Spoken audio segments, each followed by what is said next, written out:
The other thing that I think is really important about art history is it's about human creativity. It's not about human destruction. And that is so important to keep in mind, because the news is all about how we destroy ourselves. But art is all about how creative we are. Story time with Stephanie Storey. I am art historical novelist Stephanie Storey. Welcome to my show, Story Time, where I get to talk to other writers about their passions and their processes. I am so excited about my guest today because we have so much to talk about. We have art to talk about, and Italy to talk about, and Paris to talk about, and writing. We have all the things to talk about. She is an art historian. She has led tours all over Italy and Greece and Paris. She ran a company in Paris where she gave tours to Americans. I want to hear about that.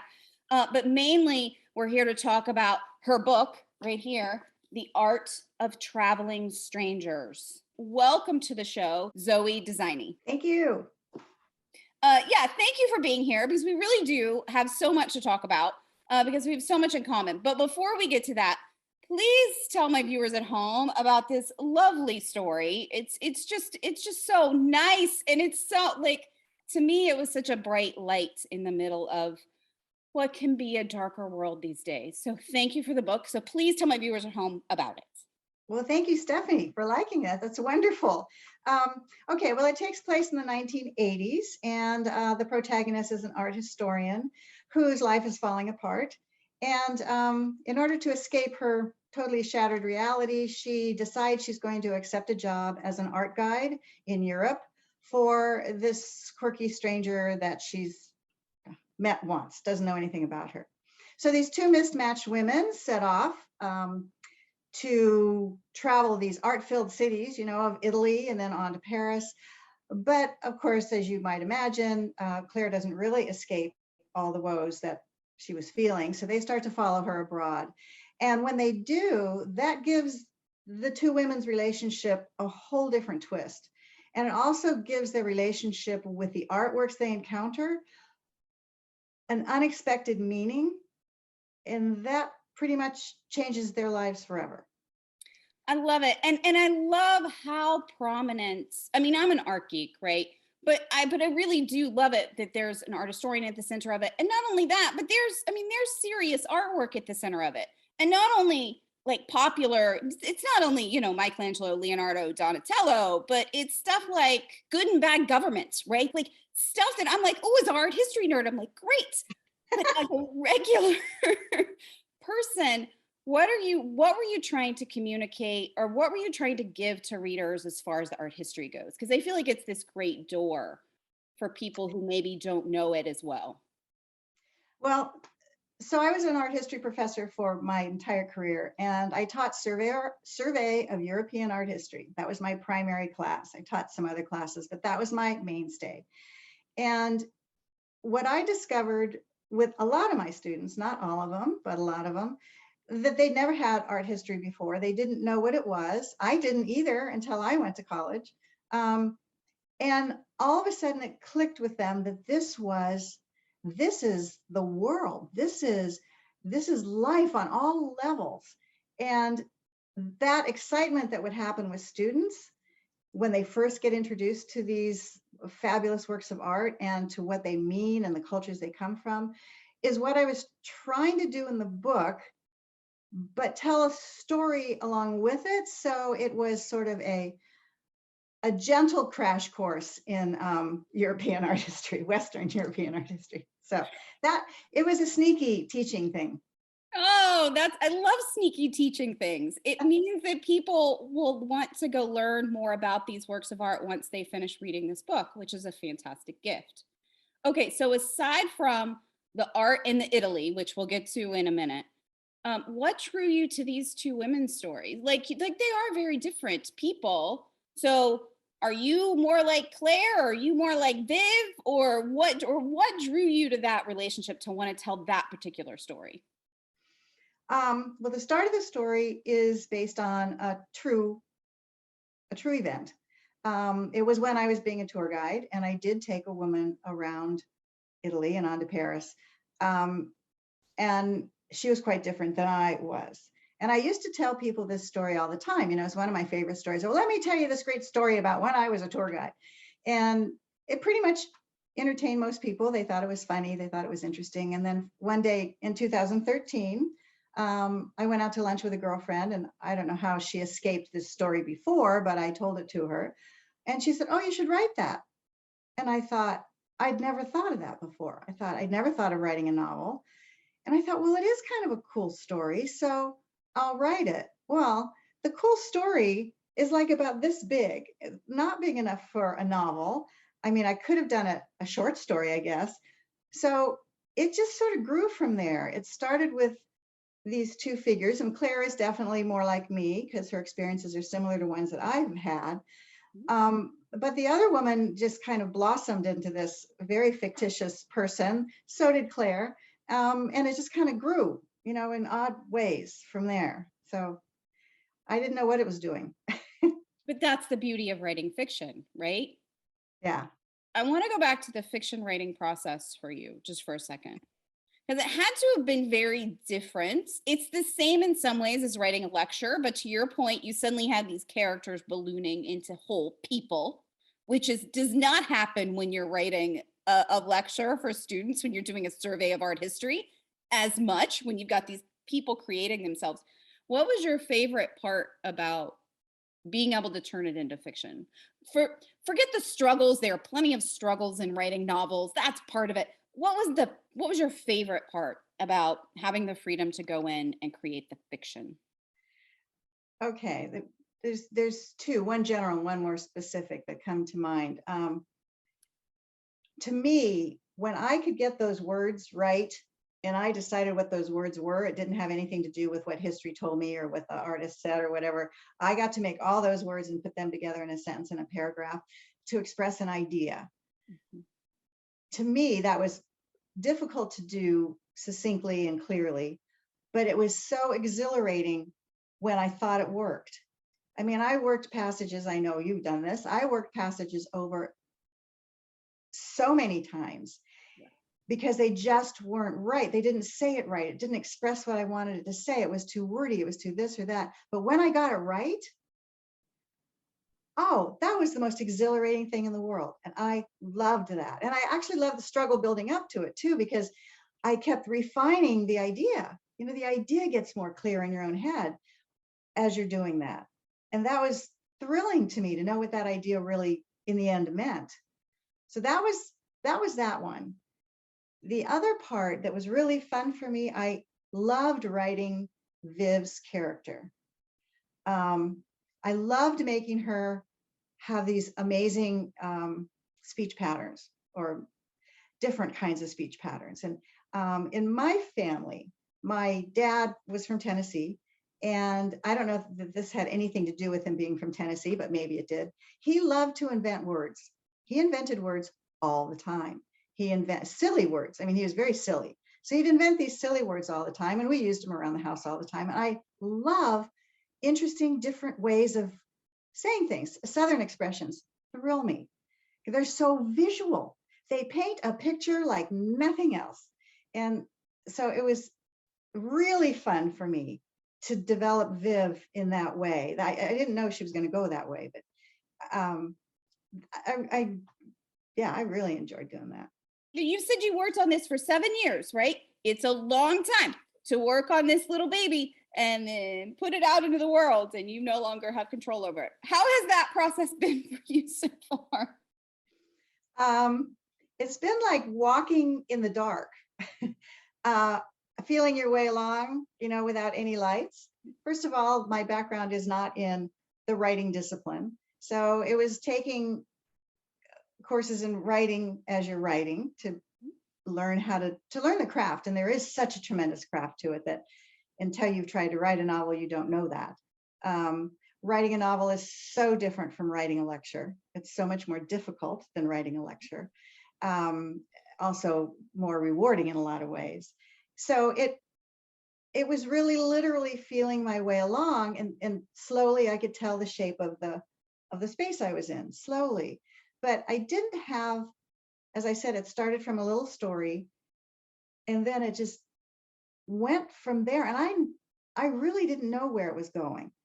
And I think that part of the process was a wonderful discovery, but it was also frustrating. I think if I do the sequel, well, I know if I do the sequel, now that I've written the book, that I will start more with an idea of how it's going to build itself the way that it needs to build itself, with the story arcs and all those things, at least generally in mind before I dive in, because those things came later. I didn't know what they were.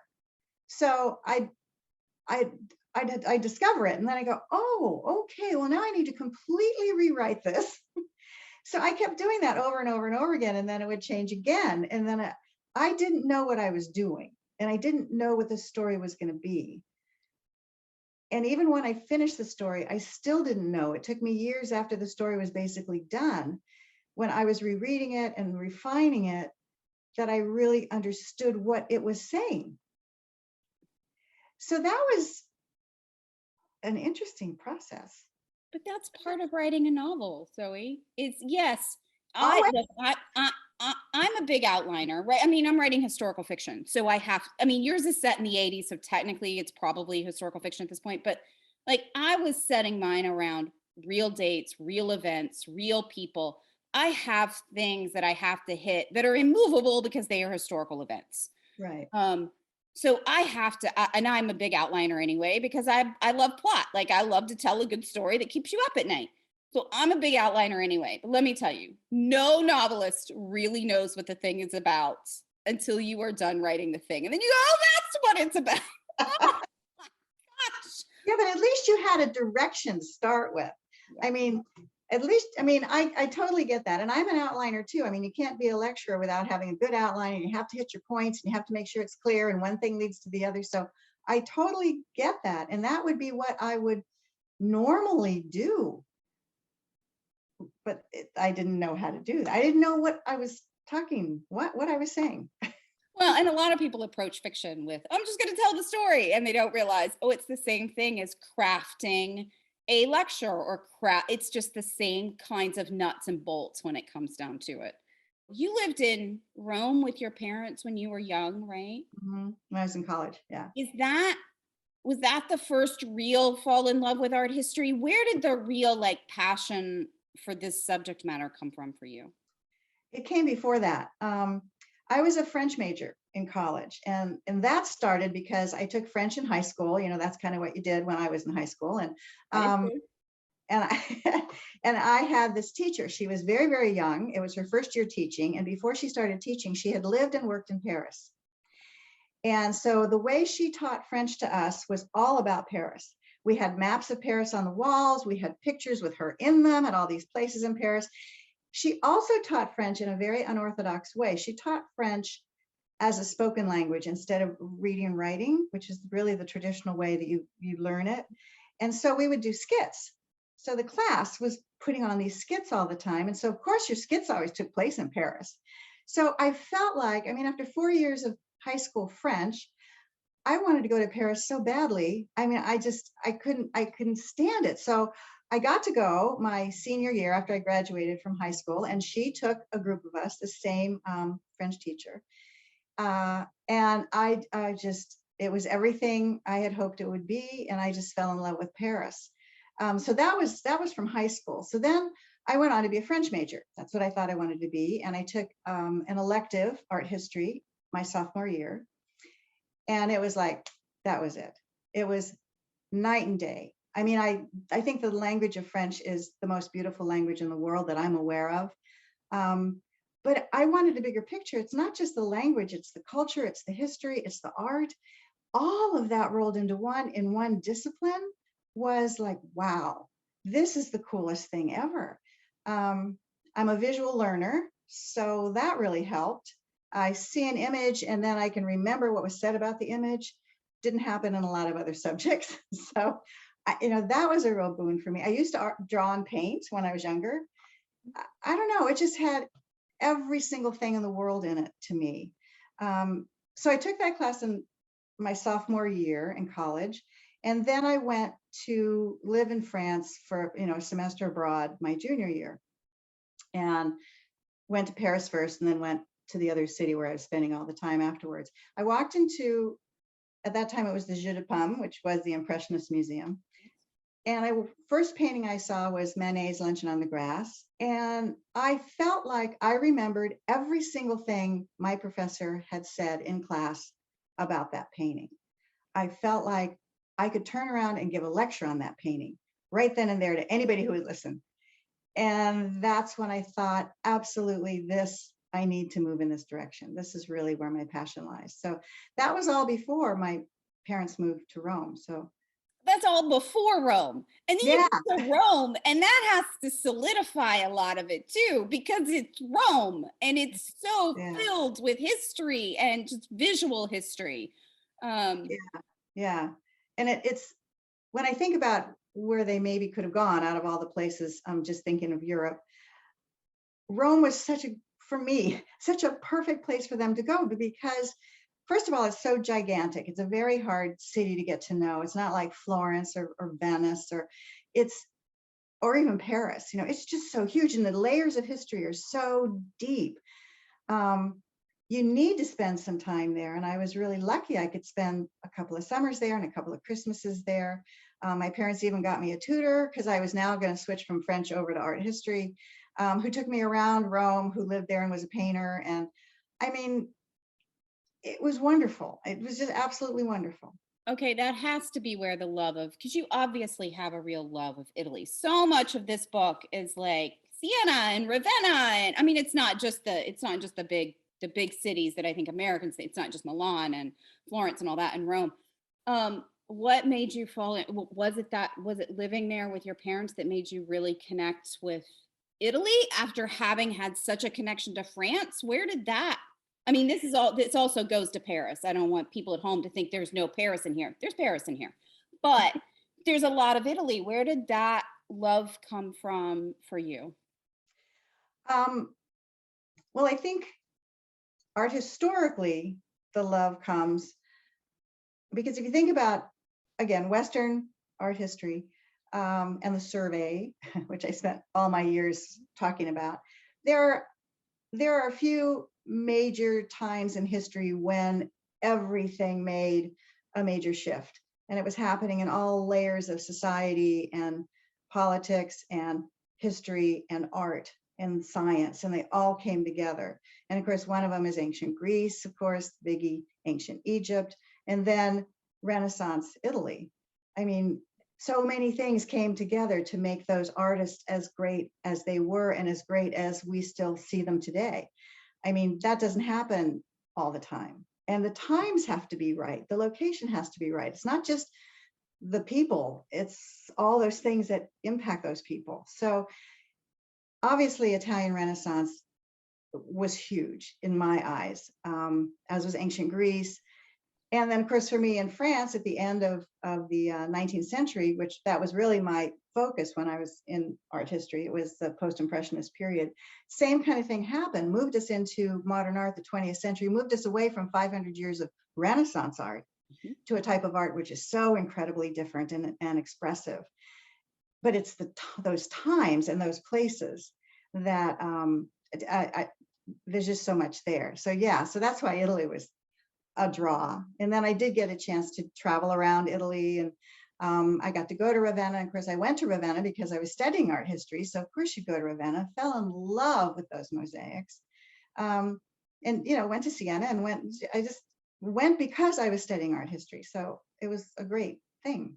Okay, for my viewers at home who have not had the privilege of going to Ravenna and seeing those mosaics, which are extraordinary, and I love them. Tell my viewers at home what you're talking about, because I don't think they get enough play. Do you know what I mean? Like in the common, just regular American public, I don't think the Ravenna mosaic, I don't think they get enough attention. Well, I don't either. You know, that time period we're talking about, the mosaics that are there that are so famous date from the very end of the Roman Empire when it was so-called crumbling. And then they date from the Byzantine Empire when it was in its heyday. And of course, the Byzantine Empire is centered in primarily Turkey. I mean, it is Europe as well, but from our more European bias. It just isn't something that became a really big thing, but it was a really big thing. That time period and those mosaics are great documentation of what was going on. So in this little town of Ravenna, you have the Mausoleum of Galla Placidia, and that was created during the time of this one woman who had become an empress, Galla Placidia, at the very end of the official strong Roman Empire, when things were falling apart and bits and pieces of the empire were being chewed up by the barbarians and everything was crazy. She had this amazingly horrible life, was strong as any woman could possibly have been, and she commissioned this particular chapel. The artwork in that chapel is this wonderful blend of what was classical Roman Greek art, moving toward what was to become the Christian kind of art that was still struggling to find its vision, of struggling to find the way it would communicate. And they're exquisite. I mean, they are like perfect, the perfect example of this transition. And they're in beautiful condition and they're brilliantly colored. And the mausoleum itself is extremely small. It's extremely intimate. And the history with it and this change you can see in the art style right before your eyes, that doesn't happen everywhere. And then the Byzantine Empire says, oh no, we're not just in charge of the East, we're in charge of the West as well.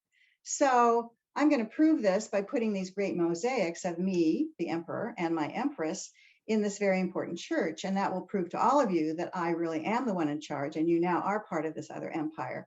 And you will believe my form of Christianity also was in there. So these now, in this same little town, have taken the leap artistically to have a true style that represents a Christian message, a message from this new religion. And they also are fabulously preserved, beautiful colors, brilliantly reflective glass mosaics. It's a whole lot in one little place, a whole lot of history, a whole lot of art, a whole lot of seeing it change before your eyes. Yeah, it's a magical little gem, I think, of a city. It is. It's so much beauty in one, like crammed into this one town. It's one of the most extraordinary places to me I've ever been in Italy, and I just don't think enough people put it on their itineraries. Oh, we have to go to Ravenna, and you really should. I do have to ask because I made you talk about Ravenna. I just picked your place in Italy that I made you talk about. But tell us, since you are so steeped in Paris and you lived there and you gave tours of it, tell me where everybody has to go in Paris. Well, obviously the only thing I know, and this is really true about me, I really don't know anything about any place except the art museums and the art galleries. That's really all I know. That's all I really care about. So these are my people. These are my people. Share. Tell us. Well, obviously you're going to go to the Louvre. I mean, everybody's going to go to the Louvre, and you do need to spend quite a bit of time there. I did take one. I'll tell you a short story. I did take one Hollywood producer there once when I was doing my company over there. And he wanted to go to the Louvre. So I thought, great. And he says, okay, but really, I just need to see the top 10. 35,000 works of art, almost all of them top 10 artworks. And I'm supposed to just show him the top 10. That's all he wants to see. That's all he's got time for. So, okay, art historian, does that just stab you in the heart? I'm like top 10. How could you narrow it down? I can maybe narrow it down to like the top 10 hallways, like the top 10, like the museum is how did you do this? I don't remember. I don't remember. That makes me want to write a blog post, top 10 works at the Louvre, just to see what I would put on it. Yeah, and ask everybody else, what do you think are the top 10? You know, everybody's going to have different stuff. You have to. Oh yeah. My gosh. Okay. So anyway, that's sort of I digress there a bit, but obviously you have to go to the Louvre. Obviously you have to go to the d'Orsay, you know, the big Impressionist Museum, which is absolutely marvelous. And the museum itself is so gorgeous. It's not just the artwork, it's the architecture, it's the old train station. I mean, it is awesome. Go ahead. Yeah, it is. And then of course the Rodin Museum, which is a gem, and it's a beautiful building also, and it's on beautiful grounds. And so that's a special, much more intimate museum to go to. The Picasso Museum is essential. It is also stunning. Again, and another marvelous building. You know, so things that you have over there that we don't have as much over here, these great historical buildings that they renovate and make them still be living architecture. And I don't know, it's just wonderful. Those are my biggies that sort of leap off the top of my head. I agree. I also love Marmaton, the Yeah. little Impressionist museum out in the suburbs. Like everybody always skips it. And Yeah. I just think I just always find some other new gem in there that I just want Yeah. to get in front Yeah. of. It's also one that's a much more intimate kind of museum and away from the fray. So that Yeah, makes it I a think nice. that's why I like it. I always feel like I've gone on some special adventure whenever I've gone on. Oh, you know where you want to go to now also? Gosh, I can't believe I forgot this. It is the Louis Vuitton Museum. Oh, I haven't been there. Oh my gosh. It's a Frank Gehry building. And the building again is stunning. I've only been once, but the show they had at the time just knocked my socks off. It was a whole show of African artists, both contemporary and historical, and it filled the space, and every single piece, well, probably not every single piece, but almost every piece, it just blew you away. It was just so fabulous. So that's a marvelous museum to go to, which is new. I learned something new today about museums in Paris. Yay! That's always a joy for me. Why do you think art history is important to our lives today? Because you clearly think it is. You like lean in, you want people to get. Why is it important to people today? Well, first of all, history is important. Let's start with that. I mean, if you start on a personal level, like yourself, imagine if you had absolutely no history at all, none, zero.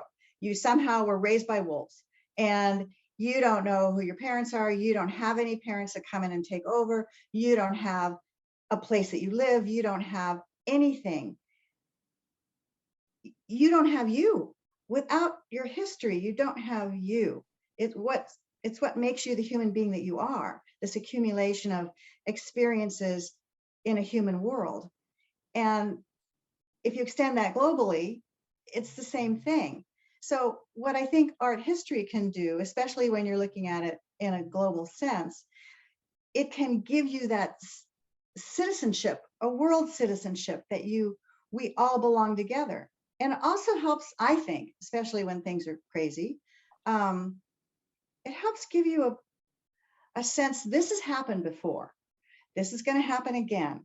This is part of human history. It's scary. It's not good, but we can learn from what we've done in the past, right and wrong, and we can maybe make it a little bit better this time. And if you take then from the history to the art, what is it about history that stays with us? It's the artifacts. I mean, again, if you go back to your personal history, it's that card that your mom sent you when you were 16, or it's the wedding band that was your grandmother's that you get to wear, or whatever it might be. It's those artifacts that make it real. And art is that's that artifact element that gives history reality. The other thing that I think is really important about art history is it's about human creativity. It's not about human destruction. And that is so important to keep in mind, because the news is all about how we destroy ourselves. But art is all about how creative we are. And these artists lived during that history, but they weren't the generals or the presidents. They were the people who were living through it, who were seeing it from their eyes visually. I mean, that's extremely meaningful to me. That got me. I mean, I know that, but to hear it phrased in that kind of way, particularly as we're all experiencing in this moment of time, to realize you're looking back at history on the people who were creating things as opposed to destroying them.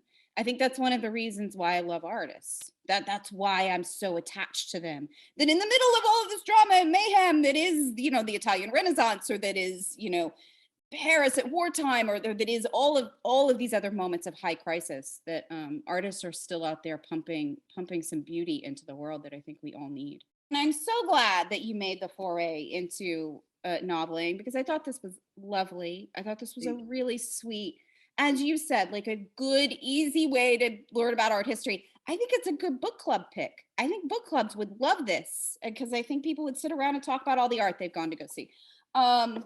That's my take on it anyway. So thank you so much for joining me for this conversation. Best of luck with the book and everything you do.